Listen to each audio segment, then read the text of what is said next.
Ele faça as coisas. Somos nós, por categoria, somos nós,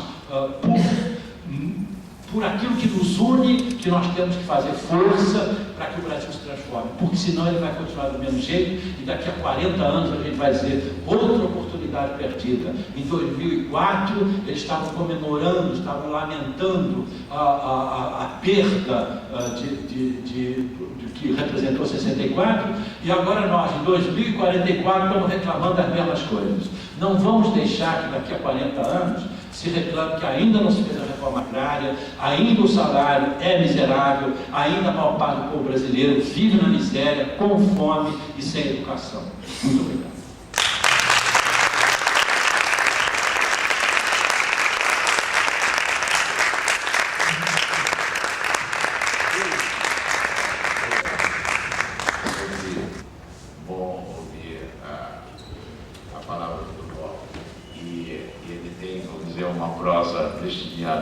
É sempre com humor que faz a gente pensar muito mais, né? Nunca nenhum apelo dramático, nenhum aproveitamento de nenhuma situação. Ele o escreve e fala assim, e dá uma boa ideia para a gente dos acontecimentos e do que foram esses últimos 40 anos da vida brasileira. Não vou demorar muito. Vou passar a palavra aqui para o meu amigo Sérgio Ricardo. Sérgio Ricardo, amigo de 30, 40 anos, fizemos um espetáculo juntos que chamava O Coronel de Macambira. Tinha 30 canções no espetáculo. O Sérgio fez 30 lindas canções.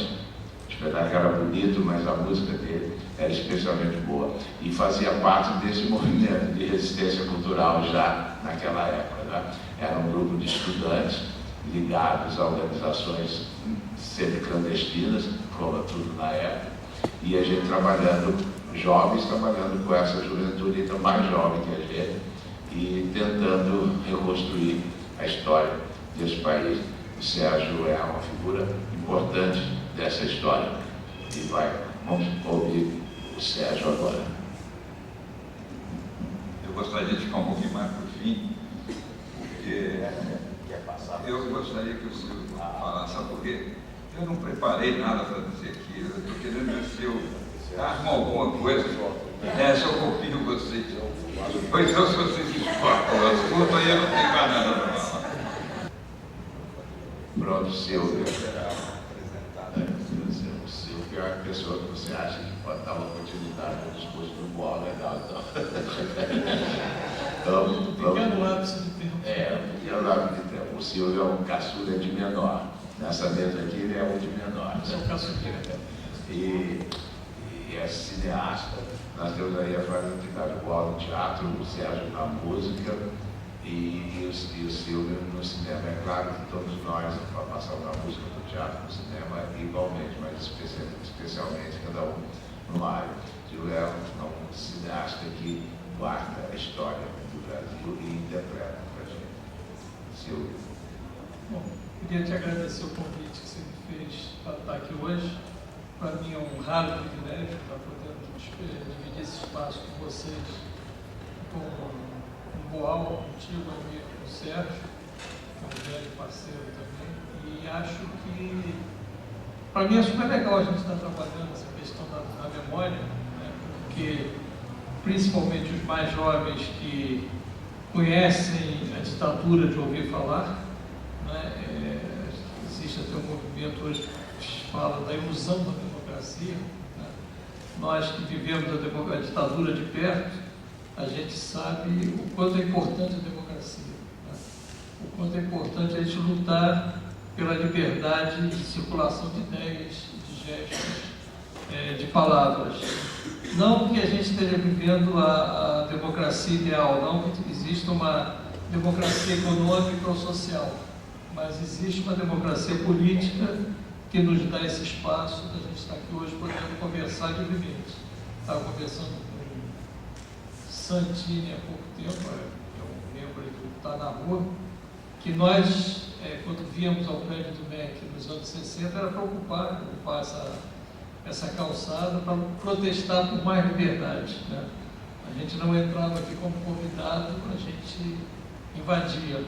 né? Porque nós não podemos conviver com a ideia da liberdade naquela época. E isso foi muito ruim para o país. Foi muito ruim para o país porque isso atrofiou as ideias, atrofiou as palavras, nos deixou, a minha geração, uma geração que tem uma dificuldade de expressão oral muito grande, porque nós desaprendemos a falar. O movimento estudantil sempre foi um celeiro da formação de lideranças políticas, e a minha geração, a única coisa que nós aprendemos foi resistir com violência à violência do regime, né? É bom que isso se diga também, que quem iniciou o processo de violência no Brasil foi a ditadura militar. A ditadura militar dizia que é um movimento pacífico, e hoje, na primeira página da Folha, eles reconhecem que houveram 7 mortos no dia 1º de abril de 64, 7 pessoas foram assassinadas no dia 1º de abril. Isso sem nós contarmos as dezenas, centenas de camponeses que foram massacrados em Pernambuco, no interior do Brasil. A ditadura começou então como um movimento de força militar contra a população civil do Brasil, não foi o movimento pacífico que ela se apresentava. Ela começou a reprimir primeiro o movimento popular, o movimento sindical, e depois começou a atingir de uma forma mais violenta e sistemática o movimento cultural também. E aí vocês são testemunhas vivas dessa violência praticada no Brasil contra a arte, contra a cultura, que foram territórios onde se alojou também uma importante resistência à ditadura, né? Logo depois do golpe de 64, com um movimento sindical bastante abalado pelas prisões, pelos exílios, né? pelas pessoas clandestinas, o Congresso ceifado, muitos parlamentares caçados, a ditadura que se dizia democrática, ela cassou o mandato de muitos parlamentares, ela expulsou do país o presidente da República, tirou do governo vários governadores, ela agiu de uma forma absolutamente violenta. Então, a resistência a essa ditadura, ela se localizou justamente no movimento artístico-cultural. Na imprensa, você teve jornalistas que organizaram essa resistência desde o primeiro momento. Então, os artigos aí do Carlos Heitor Coni, o Ato e o Fato, então, o Márcio Moreira Alves, que era jornalista e começou logo a escrever os artigos contra a ditadura, e escreveu livros denunciando inclusive tortura já no início da ditadura. Ele escreveu Cristo do Povo, que é denunciando tortura logo no começo do regime militar, o Hermano Alves, e uma série de jornalistas o Antônio Calato, que começaram a escrever protestando contra essa ditadura que tinha se instaurado no país.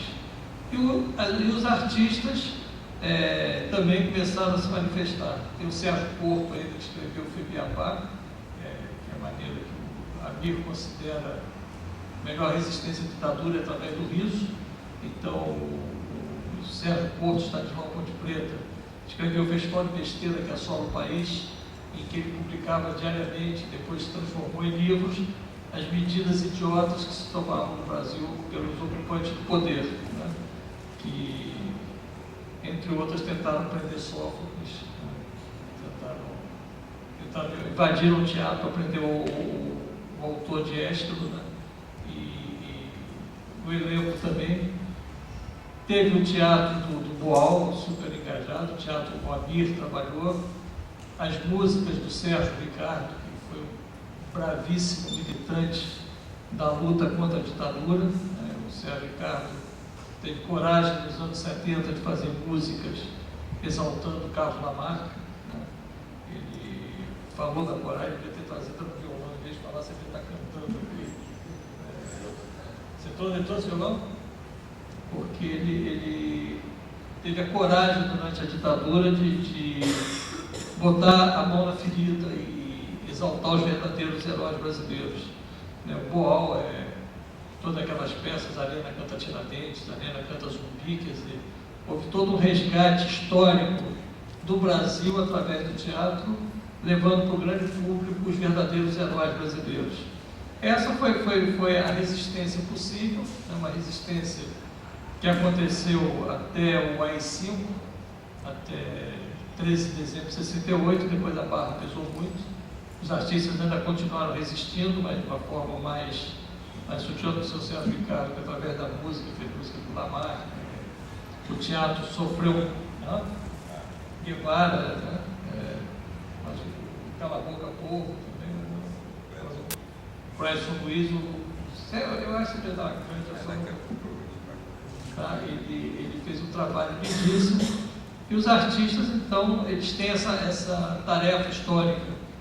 Esse movimento, em 68, ele se afunila, a vanguarda artística que resiste através da arte, 64 a 68, vai se encontrar com a resistência armada a partir de 68, porque naquele momento não havia mais liberdade possível, e alguns dos artistas vão ter que tomar, inclusive, o caminho do exílio, outros ficam aqui dentro resistindo ainda através da arte. Mas eu acho que é importante a gente colocar essas questões, porque, sobretudo, vocês que são jovens e que querem ter uma atuação política, é entender que a arte, ela tem um compromisso com a política, ela tem um compromisso com a história também, e esse trabalho que está sendo feito hoje de resgate da história do Brasil não tem um sentido de nostalgia, não tem o debate que a gente trava, o resgate de personagens brasileiros, não são feitos com o sentido da gente morrer de saudade de uma história que aconteceu. São feitos com o sentido de continuar construindo uma história que a gente quer fazer, continuar lutando pelo país que a gente quer viver, que é um país que a gente quer que as pessoas tenham qualidade de vida, tenham dignidade, tenham liberdade, né? E a arte é fundamental na construção dessa história. Eu tenho o maior orgulho do trabalho que eu faço, porque eu sei que para gerações futuras ele é importante, não saudosismo, não tenho nenhuma saudade dos anos 60, dos anos 50, ainda que tenham sido anos memoráveis, mas eu estou mais preocupado em construir o ano 2020, o ano 2030, que são os anos vindouros. O passado é um reflexo, é um espelho do que a gente já viveu e do que pode ser o país, mas o país ele tem que olhar para frente, para o futuro. A construção de uma nacionalidade é a construção de uma terra que acolha nós todos com muita fraternidade. É isso.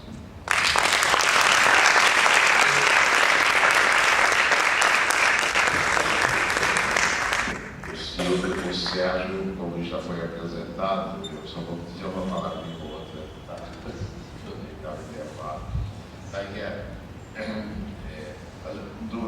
Tanto o Silvio como o Val dizem a mesma coisa, que a gente estuda o passado para entender o presente e pensar o futuro.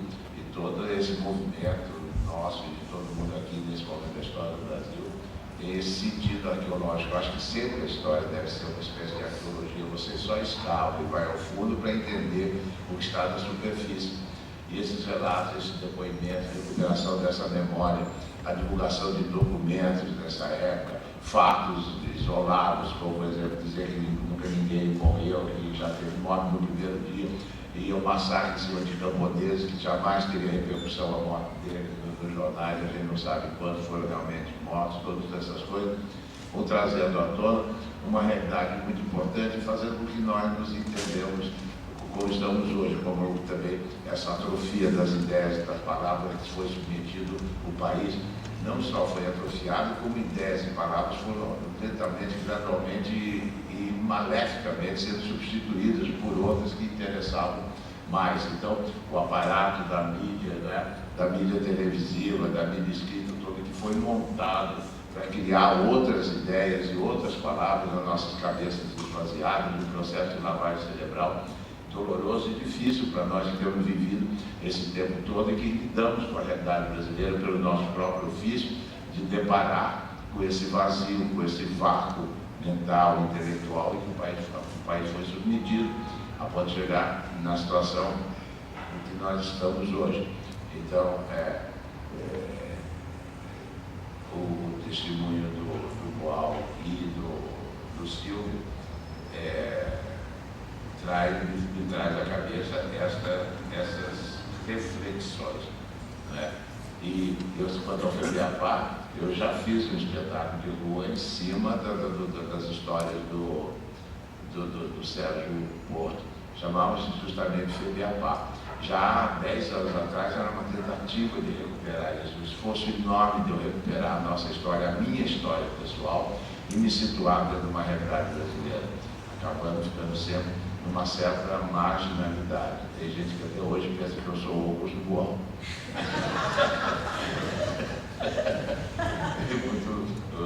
Muito pior. Mas o Beabá, o Sérgio Porto tinha uma história da moça que tocaram a campainha, empregada, abriu a porta, o cara se identificou e disse que era representante da General Electric, que estava vendendo um aspirador de pó. E ela não sabia direito o que era, falou para o dono da casa: o general está aí, o cara está correndo até hoje, não tem saber. Ele sai pela janela e não para mais de correr, porque um general era uma coisa muito assustadora. E daí? Sérgio Ricardo. Bom, eu sou um péssimo teórico, não tenho o menor talento para as coisas didáticas. Eu gosto de contar os casinhos que aconteceram comigo e sou uma testemunha, de certa forma, importante pelo fato de ter estado naquele momento vivenciando e assumindo, como qualquer garoto um pouco extemporâneo como eu, assumindo as consequências de atos que a gente vinha desenvolvendo ou participando de coisas que tinham assim, um certo perigo. As famílias viviam aconselhando a gente a não entrar nessas frias, esse negócio de militar, de briga política, essa coisa. Eu me lembro que meu pai ficava preocupadíssimo com essa história. Rapaz, quando é que você vai? Eu vou sair para um comício, teu comício aí, eu vou para uma passeata. Mas rapaz, não vai para passeata, você é maluco. Pode pintar um tiro perdido, uma bala perdida, não sei o que, aquelas coisas que os pais faziam com a garotada na época. Mas mesmo assim a gente tinha um certo destemor e enfrentava as coisas. E eu participava numa época do CPC e a gente se reunia ali na sede da Uni, ali no Botafogo, Flamengo, uma sede maravilhosa, um teatro incrível, não sei se se foi reconstruído. Não, eles tiraram, não tem nada. Não tem nada, um buraco. Para não ter. É o problema da memória, um buraco nessa memória. Mas ali se reuniu sob a orientação do Vianinha, de Chico de Assis. Não me lembro se você participava daquela história. Não, a minha história é paralela. É paralela a essa. Eu era muito chamado para o CPC, porque já havia feito com a Bossa Nova, eu tinha rompido, de certa maneira, com a Bossa Nova. Não rompido não, porque eu nunca rompi com a Bossa Nova, mas eu me tornei um dissidente por estar deixando Copacabana, Ipanema, etc., para subir o morro, e aí fiz Zelão, e Zelão, de repente, deflagrou um caminho na música popular, e começou a partir daí a aparecer a música de protesto, na qual eu me engajei muito, e acabou virando a minha profissão dali para frente. Bom, mas ali naquelas reuniões lá do teatro do CPC, da Uni, faziam-se reuniões à espera, assim, eram dias quentíssimos de março, e que já se esperava, já havia começado o processo da Revolução e tal, que não era revolução. Do lado direito não era revolução, era golpe, né? Do nosso lado era uma tentativa de uma revolução. Mas a gente estava muito conscientizado de todas as coisas, de todas as atitudes a serem tomadas e tal, até que um dia, numa reunião no teatro, apareceu um sujeito, subiu ao palco e disse que estava, em nome do Jango, do presidente, a autorizar, a convocar aquela estudantada que estava ali, a ir buscar as armas para participar da Revolução. E foi um negócio esquisito, porque a gente estava preparado para tudo, mas para dar tiro E matar quem, como é, quem é que é o capitão, como é que é essa história. Não, aí começou a afundar nas cadeiras, assim. E foi um mal-estar incrível, porque a gente começou a perceber que ninguém estava preparado para uma revolução. Ali era mais aquilo que o Boal falou agora há pouco, quer dizer, era uma consciência que tínhamos de uma realidade, queríamos transformar aquilo. A canção servia para unir as pessoas, a ação do teatro era maravilhosa, porque ia-se ao campo, ia-se a todo lugar, e a tentativa nossa era intelectual mesmo, era aquela coisa de conscientização.